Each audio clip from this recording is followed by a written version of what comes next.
Hello everyone, welcome back on my YouTube channel be prepare. So जैसा कि आपको पता है हमारा चैप्टर 3 चल रहा है एंड इसमें हम ऑलमोस्ट यूएस की बातें कर रहे हैं कि यूएस है वो कैसे उसने अपनी एक वर्ल्ड लेवल पर आइडेंटिफिकेशन बनाई और कैसे इतना ज़्यादा उसकी हेगेमनी फैल गई, कैसे वो एक सुपर पावर बना और आज वर्ल्ड में कैसे उसका दबदबा है। तो ये सारी चीज़ें हमने अपनी पिछली वीडियो में कवर कर ली है।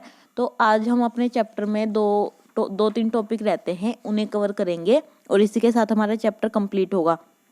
तो सबसे पहले हम बात करेंगे कि जो यूएस है, यूएस की जो आगे बढ़ने की दिशा में, डायरेक्शन में कुछ जो आ रहे हैं कॉन्स्टेंट, उनको हम पढ़ेंगे कि क्या प्रॉब्लम्स आ रही है। दूसरी जो अमेरिका और जो इंडिया के रिलेशन है उनके बारे में भी हम एक बार बात करेंगे कि इनके कैसे ये रिलेशन शेयर करते हैं।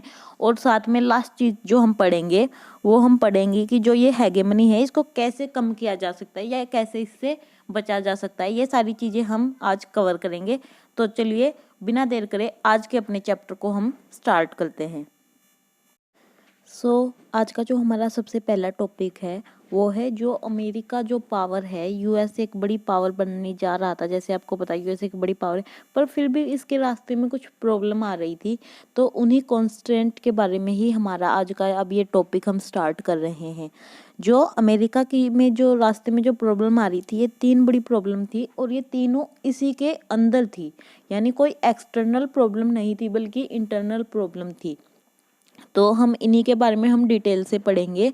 सबसे पहले जो अमेरिका की जो पावर थी वो उसके में सबसे जो बड़े यानी 3 हम मानते हैं, उनका हम एक छोटी सी मैं आपको एक लाइन में बता देती हूँ। सबसे पहला जो था वो था कि इसकी जो स्ट्रक्चरल चीज़ें थी वो काफ़ी, यानी जो गवर्नमेंट की जो पावर, गवर्नमेंट स्ट्रक्चर था वो काफ़ी ख़राब था। एंड जो सेकंड था वो इसका नेचर, फ्री नेचर था। एंड जो थर्ड इसकी जो सबसे बड़ी चीज़ थी वो कि नाटो है। ये 3 चीज़ें ही अमेरिका के लिए कहीं ना कहीं प्रॉब्लम क्रिएट कर रही थी और जो अमेरिका को अपना दबदबा दिखाने के लिए थोड़ी सी प्रॉब्लम आ रही थी। जो 9/11 की जो एक घटना हुई थी उससे अमेरिका ने यानी काफ़ी कुछ फेस किया था, काफ़ी उसका यानी हार्मफुल इफेक्ट रहा था इस अटैक का। पर फिर भी अमेरिका है उसने धीरे धीरे दोबारा से बिगिनिंग करनी स्टार्ट की, यानी अपने आप को फिर से ऑपरेट किया। तो जो सबसे पहली जो प्रॉब्लम थी वो इसका institutional architecture of American state itself, यानी गवर्नमेंट के अंदर ही इसका एक इंटरनल जो इसने बना रखा था वो प्रॉब्लम थी। क्योंकि यहाँ जितनी भी गवर्नमेंट के पास पावर थी वो 3 हिस्सों में थी और ये इसे मिलिट्री का यूज़ करने से, यानी ये नहीं है कि अमेरिका कहीं अपनी मर्जी से मिलिट्री का यूज़ कर सकता है। इनमें से कोई ना कोई अमेरिका की पावर को यूज़ करने के लिए रोकती रहती थी और एक दूसरे की जो पावर्स है उन पर लगाम लगाती रहती थी। तो पहली थी ये कि जो गवर्नमेंट की पावर है वो 3 हिस्सों में बटी हुई थी। एंड जो सेकंड जो चीज़ थी वो थी कि इसका नेचर, यानी फ्री नेचर। जो लोगों के पास यहाँ पर डोमेस्टिक जो ये इसमें नेचर में जो डोमेस्टिक थी, ये जो चीज़ें हैं ये काफ़ी वो थी, क्योंकि लोगों को ओपन नेचर सोसाइटी यहाँ पर थी, इसलिए इससे लोगों को थोड़ी प्रॉब्लम भी हो रही थी। क्योंकि जो यहाँ की मीडिया है, मीडिया बात बात पर लोगों को इन्फ्लुएंस करती थी, टाइम टू टाइम इम्पोज करती थी और किसी एक प्रोस्पेक्टिव टॉपिक पर लोगों की जो ओपिनियन है उसको भी पर्टिकुलर टॉपिक को लेकर, प्रोस्पेक्टिव को लेकर उन चीज़ों को प्रमोट करती थी। तो ये चीज़ें चलती रहती थी।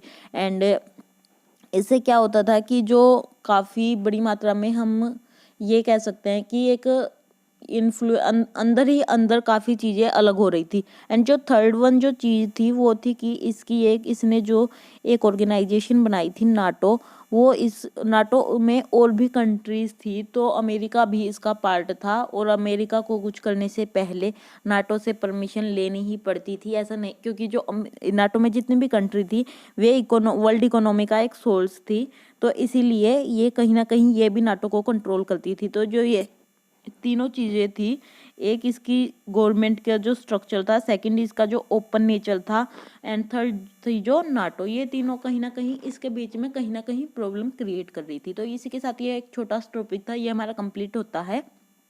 नेक्स्ट जो हमारा टॉपिक है वो है इंडिया रिलेशन विद यूएस की। जो इंडिया है उसके यूएस के साथ कैसे रिलेशन थे। अगर हम कोल्ड वॉर की बात करें तो कोल्ड वॉर में जो इंडिया है वो यूएस की अपोजिट साइड खड़ा था, क्योंकि बिकॉज उसकी जो फ्रेंडशिप है वो सोवियत यूनियन के साथ थी। अब क्या होता है कि 1991 में सोवियत यूनियन तो डिसइंटीग्रेट हो गई, बचा इंडिया। इंडिया के पास अब ऐसा कोई फ्रेंड नहीं था, तो इंडिया ने यहाँ पर क्या सोचा, इंडिया ने यहाँ पर जो अपनी इकोनॉमी है उसको लिबरलाइज करने की सोची एंड इसे ग्लोबल जो इकोनॉमी है उसके साथ इंटीग्रेट करने की सोची।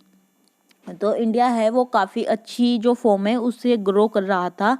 तो ऐसे में इंडिया एक अट्रैक्टिव पार्टनर लगा अमेरिका को, और जो और बाकी कंट्री है उन सभी को जो इंडिया है वो एक काफ़ी अच्छा पार्टनर लग रहा था, क्योंकि ये काफ़ी अच्छे तरीके से ग्रो कर रहा था। जो इंडिया की इकोनॉमी है वो काफ़ी अच्छे तरीके से ग्रो कर रही थी।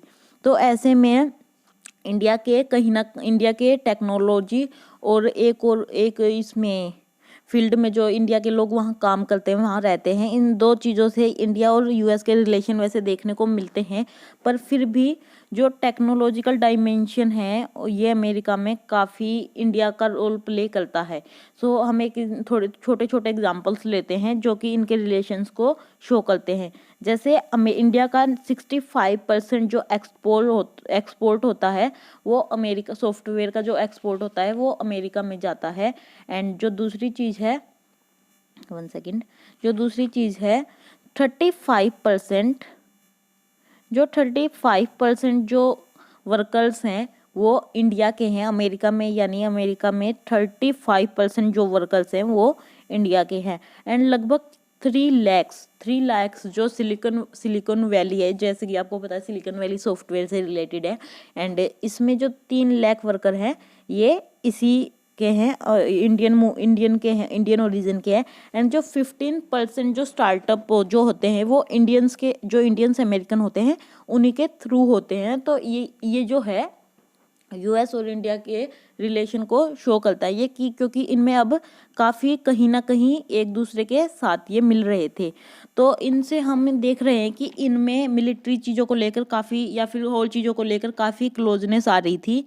एंड पर फिर भी जो हमारे यानी कहीं ना इनकी कोई एक फिलोसफी यानी किसी चीज़ को तय करना थोड़ा सा मुश्किल था कि इन्हें कैसे रिलेशन रखने चाहिए। सो इन्हें कोई किसी ना सिंगल स्ट्रेटजी के थ्रू इनके जो रिलेशन है उनको मैनेज करना आसान बात नहीं थी, क्योंकि जो इनके रिलेशन है वो हिस्ट्री में काफ़ी ज़्यादा वो रहे हैं। तो इनके लिए 3 हमें जो सॉल्यूशन लिए गए, तो इसके लिए हमें 3 तरह की हमें स्ट्रेटजी सजेस्ट की गई थी कि इन्हें ऐसे रिलेशन रखने चाहिए। तो इसका जो फर्स्ट जो स्ट्रेटजी थी, 1 मिनट, जो इसकी फर्स्ट स्ट्रेटजी थी उसमें एक्सपर्ट का मानना था कि जो इंडिया जो उस एक्सपर्ट थे उनका मानना था कि इंडिया को अपना यूएस से अलगाव रखना चाहिए। यानी ऐसा नहीं है कि यूएस के साथ काफ़ी अच्छे रिलेशन रखने चाहिए, यूएस से अपना थोड़ा बच के रहना चाहिए, ताकि जो अमेरिका का जो अब दबदबा पूरे वर्ल्ड पर है वो इस पर ना आ सके, एंड जो इसकी पावर है उस चीज़ का इफेक्ट इंडिया पर ना हो। जो सेकंड जो एडवाइस थी उसमें कहा गया था कि जो हमें रिलेशन है इंडिया के साथ वो यूएस के साथ वो अच्छे रखने चाहिए, बिकॉज जो यूएस अब वर्ल्ड में सुपर पावर है। तो ऐसे अगर इंडिया यूएस के साथ अच्छे पावर बनाता है तो इसका भी वर्ल्ड पर एक दबदबा होगा, यूएस की फ्रेंडशिप रखने के इसे कुछ बेनिफिट मिलेंगे, और कहीं ना कहीं आगे जाकर ये भी वर्ल्ड ऑर्डर पॉलिटिक्स में हर चीज़ में रोल प्ले कर सकता है।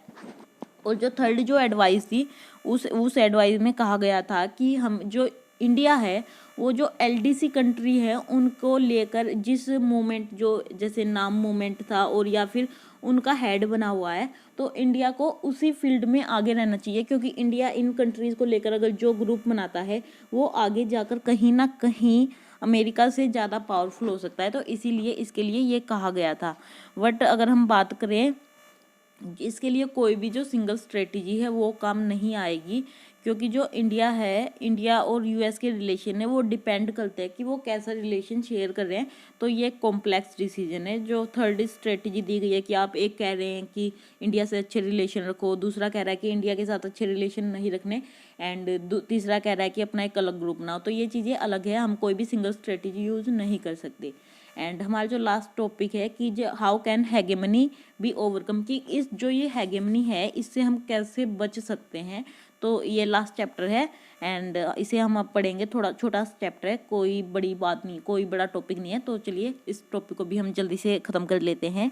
ने हेगेमनी वर्ड का मतलब तो समझ ही लिया था। हेगेमनी का मतलब होता है, हेगेमनी का यहाँ पर यूज़ किया गया है यूएस की पावर को दिखाने के लिए। तो जो इंटरनेशनल लेवल, अभी इसमें हम बात करेंगे कि जो हम इस हेगेमनी से कैसे बच सकते हैं। तो यहाँ पर जो इंटरनेशनल गवर्नमेंट होती है ये हेगेमनी से बचाती है। अगर हम ऐसा सोचते हैं तो ये गलत है, क्योंकि इंटरनेशनल गवर्नमेंट नाम की कोई चीज़ नहीं होती है।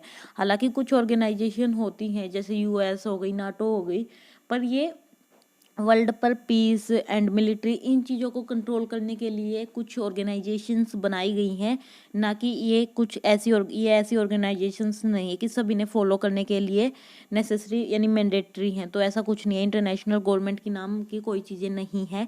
तो अब क्वेश्चन यह बनता है कि अब हम जो ये हेगेमनी है यूएस की, इससे कैसे बचे। तो इसके लिए यहाँ पर 3 एडवाइस दी गई हैं, जहाँ पर हमें पहले भी एडवाइस दी गई थी। जैसे अमेरिका की हेगेमनी से जो यूएस और इंडिया को कैसे रिलेशन शेयर करने चाहिए, इंडिया को 3 एडवाइस दी गई थी एक्सपर्ट के थ्रू। तो यहाँ पे भी बेसिकली 3 उन चीज़ों के बारे में बताया जाएगा। फर्स्ट जो पहली चीज़ में कहा जाता है कि जो अमेरिका की मिलिट्री पावर काफ़ी ज़्यादा, कोई से चैलेंज नहीं कर सकता। जो दूसरी चीज़ है वो है ये कि आप अमेरिका के अगेंस्ट जा ही क्यों रहे हो। और जो तीसरी चीज़ है कि आप अपने को अमेरिका से बचा के रखो। ये चीज़ें इसमें हैं। तो हम सबसे पहले इन तीनों को एक बार थोड़ा सा डिटेल में देख लेते हैं। जो पहली चीज़ है वो है कि अमेरिका की मिलिट्री पावर, जो पहली एडवाइस है वो ये है कि जो अमेरिका की मिलिट्री पावर है वो काफ़ी ज़्यादा बड़ी है, कोई भी सिंगल कंट्री से चैलेंज नहीं कर सकती है। हालांकि यूएस, चाइना, रशिया एंड अगर इंडिया तीनों मिलकर इसको चैलेंज करती है तो वह कहीं ना कहीं कर सकती हैं, पर इनमें आपस में ही डिस्प्यूट होते रहते हैं, तो इसलिए ये भी चैलेंज नहीं कर सकती। एंड यूएस की मिलिट्री के सामने रहना कोई एक डिफिकल्ट चीज़ है। दूसरी चीज़ है कि जो अमेरिका है वो इतनी बड़ी सुपर पावर है कि हम उसके अपोजिट जा ही क्यों रहे हैं, बल्कि हमें जैसा वो हमें अपॉर्चुनिटी प्रोवाइड करवा रहा है हमें उसके एडवांटेज लेने चाहिए और हमें अमेरिका के साथ में ही काम करना चाहिए। एंड जो थर्ड जो चीज़ है वो है अपने आप को हाइड कर लेना, यानी अमेरिका की नज़रों में ही ना आना, अपने आप को अमेरिका से बचा लेना। पर फिर भी जो अभी ग्रोइंग कंट्रीज़ हैं वो उनका मुश्किल है कि वो अपने आप को अमेरिका से बचा सकें। एंड जो अमेरिका है कहीं ना कहीं अमेरिका की पावर हर चीज़ में सबसे आगे है। तो अब एक हम छोटे एग्जांपल से इस चीज़ को लेते हैं कि जो अमेरिका है वो एक ऐसा गांव है, जो पूरा वर्ल्ड है वो एक ऐसा गांव है और अमेरिका इस गांव का हेड है। अब अगर ये गलत बिहेव कर रहा है, यानी इसकी चीज़ें जो टॉलरेंट नहीं हो सकती वे चीज़ें भी हमें टॉलरेंट करनी पड़ेगी, क्योंकि हमारे पास कोई ऑप्शन नहीं है, क्योंकि वर्ल्ड ये अकेला सिंगल ही गांव है। तो इसीलिए ये एक एग्जांपल दिया गया है।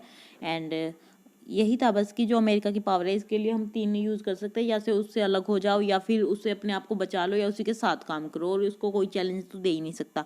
तो ये था हमारा पूरा chapter, it's all about USA. And USA की जो तीनों पावर हैं, hard, soft and structural power, उन्हीं के बारे में था। सो अगर आपको वीडियो पसंद आई हो तो वीडियो को लाइक करें एंड चैनल को सब्सक्राइब करें। इसी के साथ हमारी वीडियो कंप्लीट होती है और चैप्टर भी हमारा कंप्लीट होता है। Thank you.